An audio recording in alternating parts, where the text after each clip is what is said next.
नमस्कार विद्यार्थी मित्रांनो, तुमची जर निवड झाली नसेल तर मला असं वाटतं की हा व्हिडिओ तुमच्यासाठी आहे, कारण की तुम्हाला अतिशय महत्त्वाची माहिती, कामाची माहिती या व्हिडिओच्या माध्यमातून सांगण्याचा प्रयत्न करणार आहे।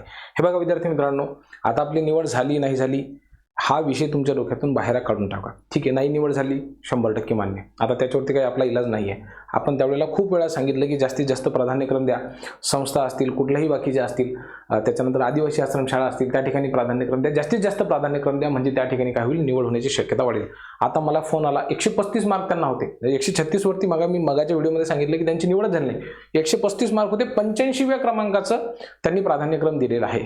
कावळे सर म्हणून आहेत, मला त्यांचा मेसेज आलेला आहे आणि त्यांची निवड 85व्या प्राधान्यक्रमावरती झाली। म्हणून म्हटलं होतं की जास्तीत जास्त प्राधान्यक्रम द्या, ओव्हर कॉन्फिडन्समध्ये जाऊ नका, हरकत नाही। तुमची काही जी अडचण असेल त्याच्यामुळे आता दुसरा विद्यार्थी लागला, तुम्ही लागली नाही, परंतु निराश होऊ नका। असंख्य अशी पद आहेत की जे पुढच्या राऊंडला येणार आहेत, कन्व्हर्टेड राऊंडला येणार आहेत। बघा विद्यार्थी मित्रांनो, साधारणतः किती माहिती का पद होती, 19,754 पद ही आपल्याला भरायची होती या पोर्टलमध्ये, आणि सर्व विद्यार्थ्यांना वाटलं की सगळी पदं भरले जातील, परंतु असंख्य अशी पदं असतात की ज्या ठिकाणी उमेदवार उपलब्ध होत नाहीत। उदाहरणार्थ कोणतं पद असतं माहिती आहे का, माजी सैनिकांचं जे 15% पद असतात आणि अंशकालीनचे 10% पद असतात, त्याचबरोबर एसटी कॅटेगरीच्या जागा असतात, त्या ठिकाणी हजारो उमेदवार उपलब्ध होत नाहीत। माजी सैनिकांच्या 2760 जागा ह्या रिक्त राहिलेल्या आहेत, उमेदवारच नसतात, आणि ही पदं कन्वर्ट होतील आता पुढच्या राऊंडला।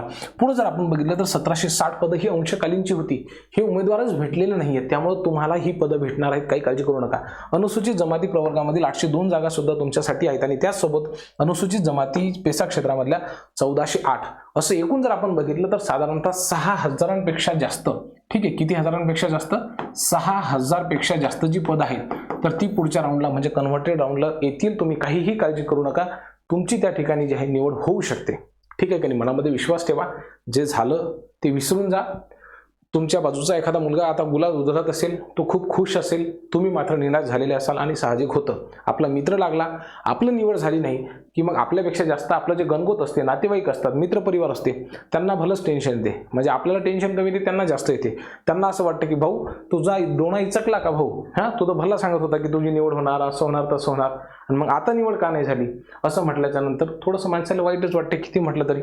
काळजी करू नका, त्याला म्हणा हे बघ भाऊ, खूप सारे पदं अजून रिक्त आहेत, दुसरा टप्पा सुद्धा होणार आहे, त्यावेळेस मी एलिजिबल राहणार आहे, त्यावेळेस मी 100% प्रयत्न करणार आहे। आता तर माझे प्रयत्न सुरूच आहेत, 6000पेक्षा जास्त पदं आलेली आहेत, त्याला माझं तू जास्त टेन्शन घेऊ नको, मी माझं पाहून घेतो, पुढच्या राऊंडमध्ये तुम्ही तयार राहा विद्यार्थी मित्रांनो। ठीक आहे, निराश होऊ नका, ही पदं तुम्हाला भेटणार आहेत, हा विचार मनामध्ये ठेवा आणि त्याच्यानुसार कार्य करा। ठीक आहे, थांबतो, धन्यवाद।